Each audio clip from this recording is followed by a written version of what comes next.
Welcome to the Salmon Runs YouTube. Enjoy the video. You have admin access and a list of affected endpoints. Start now by pausing backup jobs on the Npav console or each agent. Once paused, export the current configuration as a JSON snapshot so you can restore settings if needed. Make sure to note which schedules run and any retention rules. While you're pausing, check for active transfers and terminate only those tied to Npav backup tasks to avoid corrupting open files. This gives you a clean state to disable the service safely. Now, stop the Npav backup service on each host or in the cluster. Use systemtool stop Npav backup or the product console's stop command. Once stopped, disable scheduled jobs in cron or task scheduler and remove them from the Npav scheduler so they won't restart.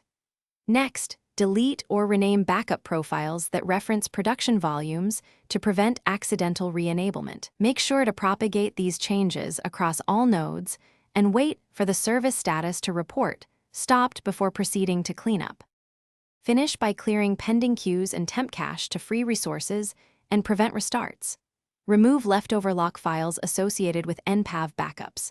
Then verify across the environment that no scheduled tasks remain and that the backup service report stopped on every node.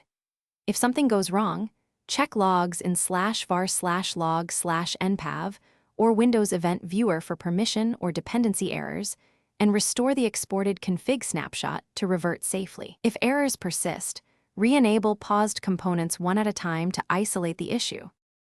Thanks for watching. Consider subscribing if we helped you.